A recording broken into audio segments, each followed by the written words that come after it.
Watch and Grow Aquarium Ruler couldn't be easier. Simply install the suction cups in the rear of the ruler.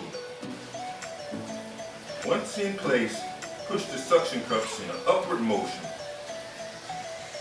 Install the second suction cup and find a place on your aquarium where your fish normally congregate or swim by. To apply the ruler, simply push one suction cup on. Try your best to make sure that it's level. And voila! You want to install the Watch and Grow Aquarium Ruler on the inside of your aquarium.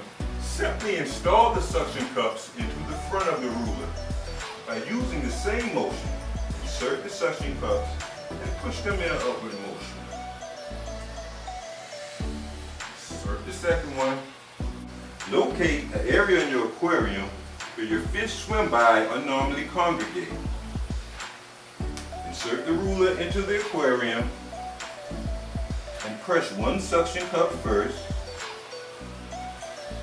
Make sure it's level and then press the second suction cup.